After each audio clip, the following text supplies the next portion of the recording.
I first discovered the Trenton Steel Plant on a bicycle ride from Toledo up through Detroit. It's known as the McLouth Steel Plant, which started in 1950 and it went on till its bankruptcy in 1995 in the Downriver area.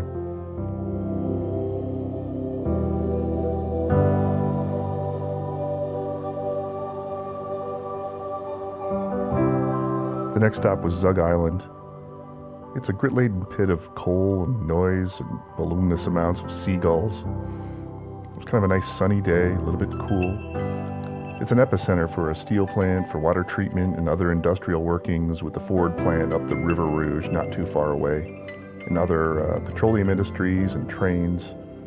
It's not a good place for a first date, but for those with an affinity for urban blight and gritty landscapes, Zug Island and the surrounding areas fulfills one's need for the, in quotes, gritty blight porn experience.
Our next stop was up at the Packard Plant in Detroit near Hamtramck. It was built in 1903 and it was operational from 1911 to 1958. Amazingly, it still stands in its war-torn glory as a gravestone to the previous eminence of Detroit's auto industry.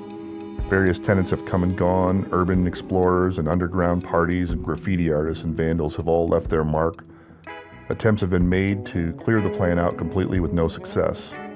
It's still a popular place for tours from around the world to come to Detroit in view.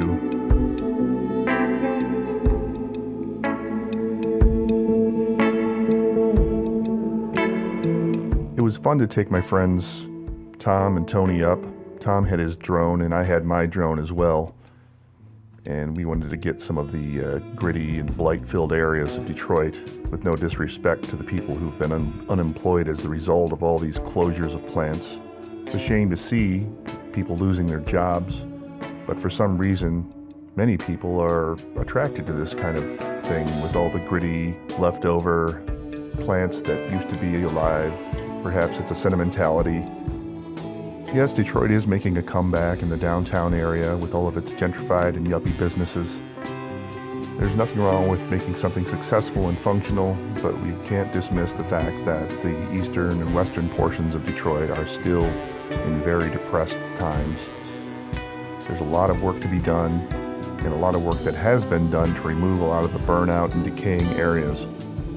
But as you drive through some of these areas, you find that neighborhoods have been decimated over time by fires and neglect, and a lot of it is making comeback with very low prices and people that are willing to keep their neighborhoods up. So with any luck, over time, they can make Detroit recover.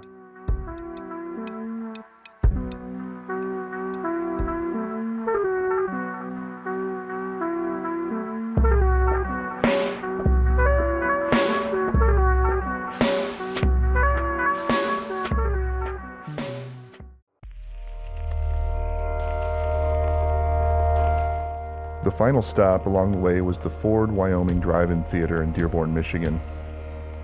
It opened up in 1950 and continues to operate with 5 screens. It used to have 9 screens, but those closed in the 1980s. It's called the largest drive-in theater in the world. It can hold up to 3,000 cars for all the screens combined. I love that this grand throwback from a culture that still survives into the 21st century. It's been fun to make a lot of these videos. I know they're all just with drone footage. Eventually I want to make a compilation of a variety of different places and use different camera footage besides the drone.